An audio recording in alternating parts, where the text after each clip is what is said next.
आज मुझे जवाब चाहिए। मुझे मंगलसूत्र पहनाकर मुझसे शादी करेगा या फिर इसी से तेरा गला काट दूं? हंसिया मुड़ गया है, पकड़ ढीली हो गई है। अगर फिर से उस पर थोड़ी सी मेहनत करेगी ना तो ये नहीं हो जाएगी। बोल, करूं क्या? हाँ, मैं तुझसे अपनी बात कर रही हूँ और तुझे हंसिए की पड़ी है। हे भगवान! अरे ये क्या, लोग प्यार का प्रस्ताव फूल से देते हैं और तुम हो कि हंसिया लेकर चली आई। तो और क्या करूं? इतने सालों से जैसे सूरज के चक्कर धरती काटती वैसे मैं भी काट रही हूँ। एक दिन इस धरती पर भूकंप आ जाएगा फिर पता चलेगा। लेकिन इससे तब भी फर्क नहीं पड़ेगा। सूरज की तरह उगेगा और फिर डूब जाएगा। तू कोई जमीन नहीं है, तू जमींदार की बेटी है। अब जा यहाँ से, देर हो रही है तुझे। एक बात बोलूं तुझे? एक नहीं 100 बात बोलो दीदी। किसने रोका है तुम्हें? बेटा राजू। हाँ भाई। इतना सा है, इतना ही रह, नहीं तो भट्टी में डाल के भून दूंगा। बक। हाँ? मेरे राजा को इतना गुस्सा आता है। लोहा पिघलाते पिघलाते तेरा ये दिल लोहे की तरह सख्त हो गया है। ये ले। अब ये क्या है? सुर में और संगीत में इतनी शक्ति होती है कि बरसात करते। तो क्या प्यार की बरसात नहीं हो सकती? राग, आलाप, सुर, साहित्य, संगीत, ये सब कुछ तेरे दिल में प्यार भर देंगे। वक्त मिले तो सुन लेना।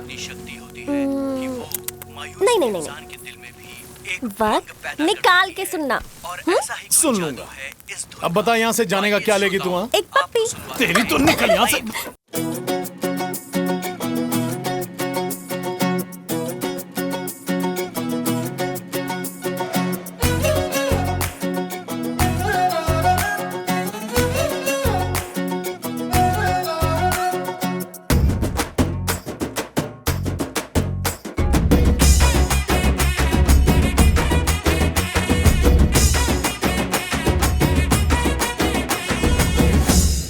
बस भैया आया मालिक।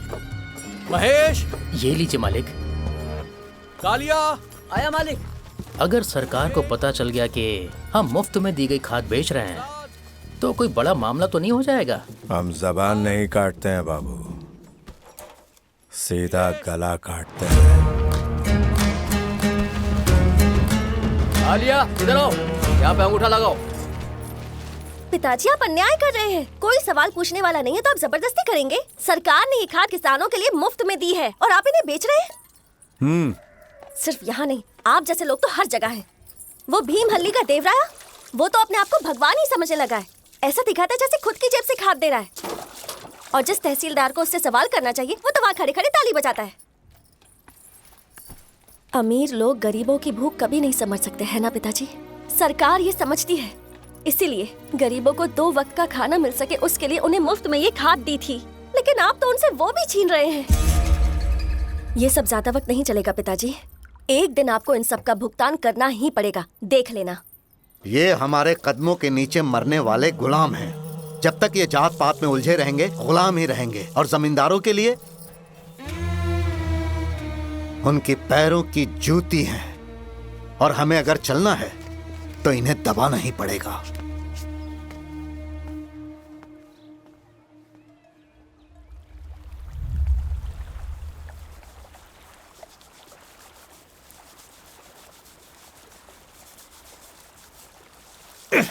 न जाने कितने महीनों से नहाया नहीं है और मैं समझ रहा था कि कहीं चूहा मरा है उससे बदबू आ रही है, लेकिन तुझसे बदबू आ रही थी। रोज क्यों नहीं नहाता रे?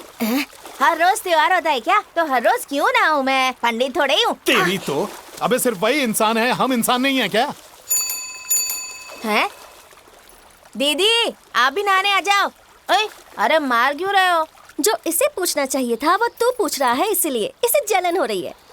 ए, ये पकड़ और घिस घिस के नहाना।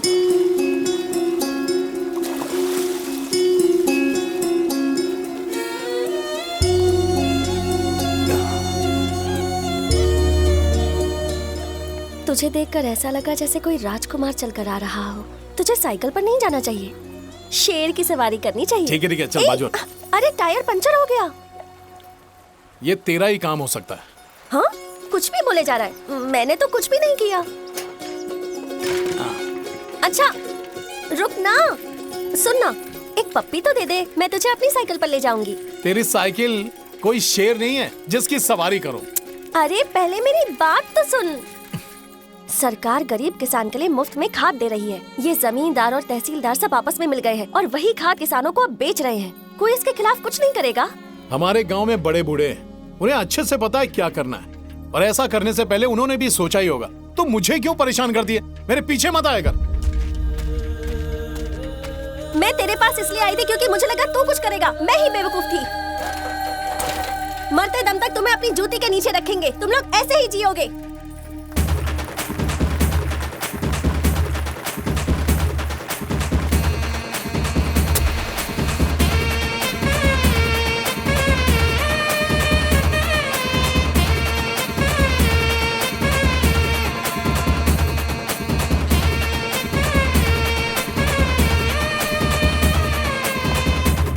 ए छोटे, हाँ। कटेरा के लिए गर्मा गर्म भजिया लेकर आ। ठीक है, लाता हूँ। जीजा जी, क्या ये सच है जमींदार किसानों को खाद बांट रहे हैं? हाँ, आज सुबह सुबह ही मैं अंगूठा लगाकर लेकर भी आया हूँ।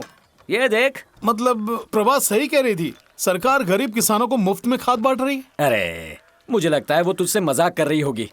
हम क्या सरकार के दामाद है जो मुफ्त में देगी? बात करती है। मैं मानता हूँ कि वो शरारती है, परेशान करती है, लेकिन ये सब मामले में कभी झूठ नहीं बोलेगी। वो बहुत पढ़ी लिखी है, वो हम लोगों के बारे में बहुत चिंता करती है। हाँ, सही बोला। बाप आंकड़ों की हेरा फेरी खुलेआम करता है और बेटी अफसरा है। वाह, उसका चेहरा, उसकी लचक, उसकी कमर, ऊपर से लेकर नीचे तक एकदम टकाटक है। अगर मैं गलती से भी कटेरा की जगह पर होता ना, तो गर्म भट्टी में ना बैठकर उसकी गर्मी मिटाता।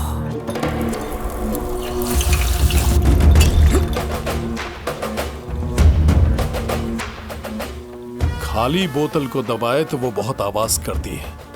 सोच अगर वैसे ही तेरा गला दबाया तो कितनी जोर की आवाज करेगा। इतना समझ ले कि इस बार सिर्फ तुझे इसलिए बख्श रहा हूं क्योंकि तू मेरे गांव का है, वरना तुझे तो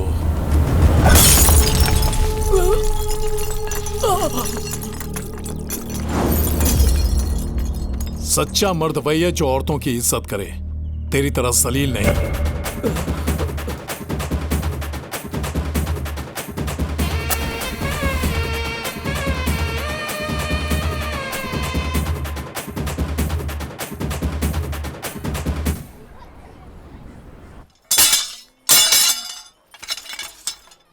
हाँ मालिक, कटाई के लिए मैंने 50 हंसिया बनाए हैं। अगर एक भी कम हुई तो पैसे नहीं दूंगा।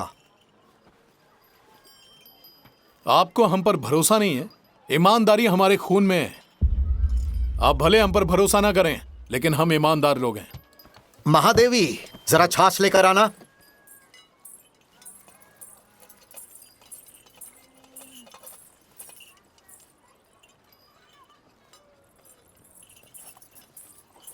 मुझे पता होता कि तू आया है तो मैं छाछ की जगह अच्छा सा शरबत लेकर आती।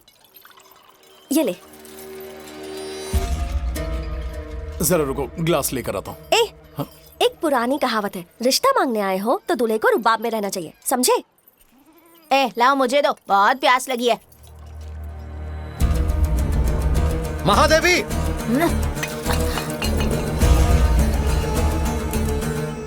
हम इसलिए बड़े नहीं कि हम इस परिवार में जन्मे हैं। जो कपड़े हम पहनते हैं, जो खाना हम खाते हैं, हमारी भाषा और रीति रिवाज हमें बड़ा बनाते हैं। हम भक्ति से पूजा करते हैं और पवित्र हाथों से प्रसाद बांटते हैं।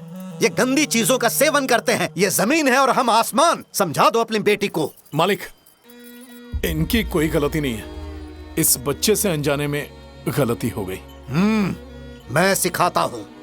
जब लोहा गर्म होता है ना, तब हम उस पर हथौड़ा मारते हैं। बसवा, मालिक। कानून तोड़ने के लिए इस लड़के को 10 कोड़े मारो। हाँ? ठीक है मालिक। पिताजी, गरीब पर अपनी ताकत क्यों आजमा रहे हैं? भले ही कुत्ते वफादार होते हैं, लेकिन हम उन्हें अपनी थाली में नहीं खिलाते। ये स्थान हमें ऊपर वाले ने दिया है और हमें इन्हें सिखाना होगा कि इज्जत कैसे करनी है। मालिक, गलती मेरी है कि मैंने इस मासूम बच्चे पर नजर नहीं रखी। इसकी सजा मुझे दीजिए। पिताजी, बेटा मेरे साथ चलो, आ जाओ अंदर। चलो।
आप पूजा पाठ दान पुण्य करते हैं और ऊपर वाले की नजर में बड़े बनते हैं। अगर आप इस मासूम बच्चे को माफ कर देते ना तो एक महान इंसान बन जाते।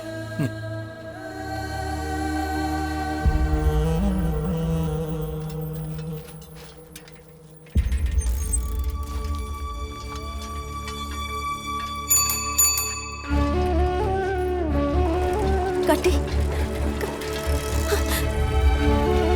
कटी कटी कटी सुन तो।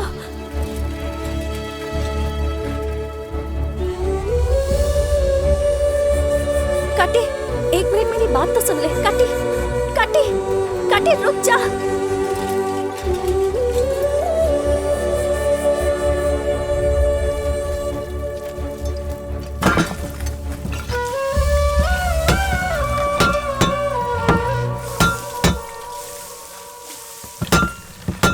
मेरी गलती के लिए तो मुझे मार सकता है, लेकिन ऐसे शांत मत रह।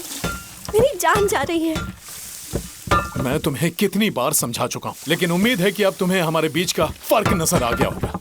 जात पात ऊंच नीच ये सब उनका बनाया हुआ है, मैं नहीं मानती। वो जो भी हो, मुझसे प्यार क्यों करती हो? मुझे नहीं पता, मुझे तुझसे प्यार होना था, हो गया। जब कोई प्यार करता है तो ये जात पात ऊंच नीच कुछ दिखाई नहीं देता। बस एक ही चीज दिखाई देती है और वो है तू। मैं सिर्फ तेरी हूँ काटेरा। अगर मैं शादी करूंगी तो सिर्फ तुझसे ही। पानी तक दूर से पिलाते हैं और तुम्हारा हाथ मेरे हाथ में देकर शादी करवाएंगे? प्रभा, मेरी जिंदगी इसी भट्टी में है और तुम्हारी जिंदगी ऐशो आराम से गुजरती है। तुम्हारे और मेरे बीच में जात की एक आग की दीवार है और अगर मैंने उसे तोड़ने की कोशिश की, जल जाओगे तुम। कपूर जलाने वाले भट्टी की गर्मी क्या सहेंगे? चलो जाओ यहां से।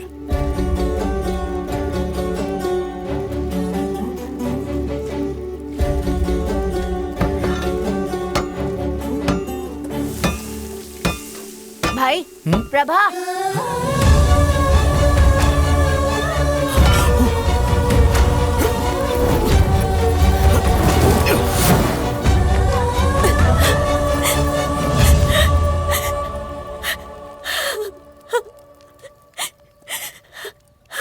मैं तेरे साथ हर चीज बर्दाश्त कर सकती हूँ। जिंदगी भर तेरी ही बनकर रहूंगी, तेरे साथ जीऊंगी और तेरे ही साथ मरूंगी।